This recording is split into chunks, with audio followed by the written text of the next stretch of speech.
Okay, hello Cloud Gurus, and welcome to this lecture, where we're going to take a look at how we can enable data to make its way from one of our resources to another. To do this, we use the VPC. Now, the VPC is a global resource, and it stands for Virtual Private Cloud. This is your private software-defined networking space in GCP. And even though I'm talking about getting data from one resource to another, the VPC is also where you manage the doors to outside and to peers. How you say what connects to the internet, what connects to your VPN, what connects to another VPC you have. Now, like I said, the VPC itself is global, but it defines the overall network, and inside of it, you need subnets to divide up that space. Subnets are regional, meaning that a single subnet can be used by multiple resources across all of the availability zones in a region. But even though the subnets themselves are regional, they're all still connected globally. You don't need to set up any VPNs or anything like that to connect from one resource in one region to another resource in another region. You should consider the data transfer charges in circumstances like that, but thankfully, you don't have to deal with managing any infrastructure to make that work. Now, routes are exactly like the signposts that we talked about earlier. Inside of a VPC, they say that if you're trying to go to X, the next place you want to go is Y. So if you're trying to connect to servicewebsite.com, the next hop will be the Internet Gateway. Servicewebsite.com is not running on your network, so the data destined for it needs to go outside. Now, an interesting thing to note here is that routes are global. They're not scoped down to a subnet, they're available across the entire VPC. But interestingly, you can set network tags on GCE instances to say that a particular route either applies to it or doesn't. If a route includes a particular tag, maybe something like public-internet-access, then that route will only apply to instances that also have the public-internet-access network tag. This means that you don't have to define your network architecture and subnets around routing, because if any particular instance does not have a route to the Internet Gateway, then no such data can flow.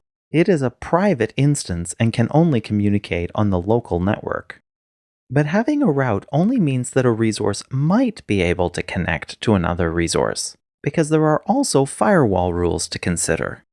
Firewall rules are also defined at the level of the VPC globally, and they too can be applied at an instance-by-instance level using network tags. Firewall rules have an additional capability, though, in that if a particular instance is using a service account, that can be the way to turn on a particular firewall rule.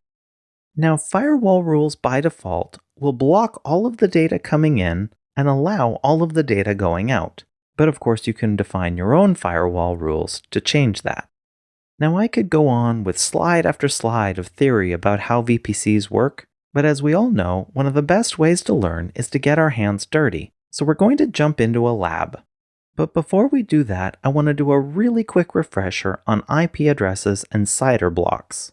First, an IP address, well in particular an IPv4 address, is usually written as something.something.something.something, a dotted quad, where each of those pieces goes from 0 to 255. A CIDR block, or classless interdomain routing block, is a group of IP addresses, and they're specified in an IP/something notation. So the way to understand a CIDR block is you take the IP address and you turn it into a 32-bit binary number. So for example, 10.10.0.254 turns into this binary number here. And then the /something in the CIDR notation will lock the highest or leftmost bits in that IP address. There are 32 bits, and you could lock anywhere from 0 to all 32 of them. For example, if it says something.something.something.something/32, that means that all 32 bits are locked, and this defines a single IP address. If it's a /24, then only the first 24 bits are locked, and the last 8 bits can change, which means that there are 256 IP addresses that are included in that range.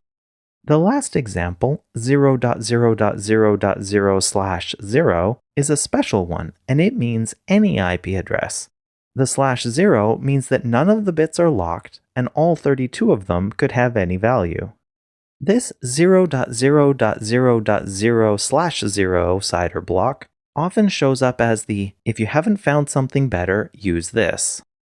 Alright, finally, there's an RFC 1918 that defines private IP address ranges that you can use.